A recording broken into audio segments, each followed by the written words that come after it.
Clouds, and this is my final presentation for my JavaScript class at Henry Ford College. I decided to do a website that was all about book clubs.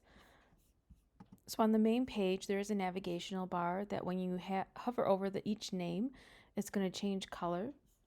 It also links to all of the different pages. There's also a button here that anybody can join a book club. When they click on it, it's going to link them to the club page. Further down, there's information about the book of the month, which book club decided to choose that book of the month, as well as some other reviews on different books that were read by some different book clubs. And towards the end, there is the footer that also has the hovering effect to change color when the mouse scrolls over the name. On the second page, it is the blog. This is to demonstrate for the person who actually owns this website to be able to blog about any books that they've read, whether it's the book of the month or just some of their favorites. So this is something that would be intended to be added on by the owner of the website. The third page is the club page. This also has the mouse over effect here at the beginning, as well as some more information about some of the other book clubs that are part of this organization. It gives a little bit more information about that book club, what book that they are reading, but also another button that that anybody can actually join that book club. This demonstrates how the clear button will clear the form, as well as submitting the form.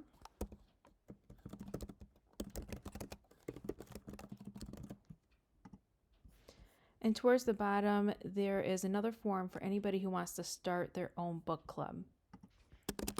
So to fill out this form, I'll demonstrate that.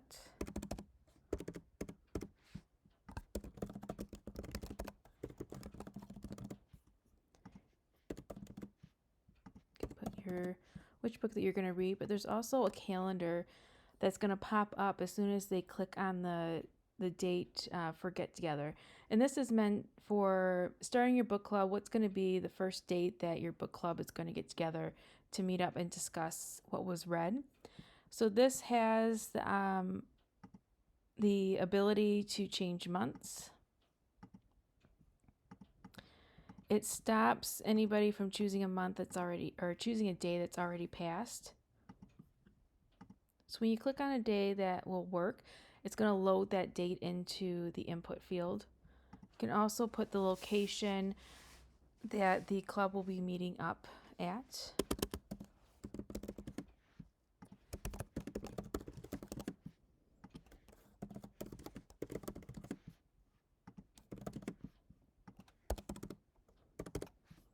When you click on the add button, it's going to pop up a window that's going to say that your book club is official. It's going to give a little bit of the information that was submitted in the form. For example, the organizer's information, contact information, the book club name, the book that they're going to be reading, and the meeting date that they're going to be meeting up. And there's also a countdown just for fun. This is going to be a countdown for what time is left to read this book before that first meetup group time. When you click on the close button, it's going to close that pop-up little window. And then over on the community page, this is just some information for anybody who's looking for places to meet up, as well as where they can get books to read.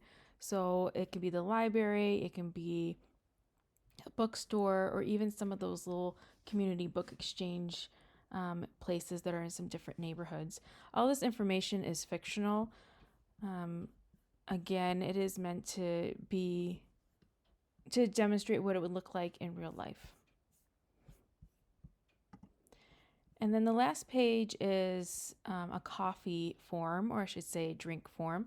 This has different coffees and teas, And when you click on one of the images, it's going to bring up this drink order form.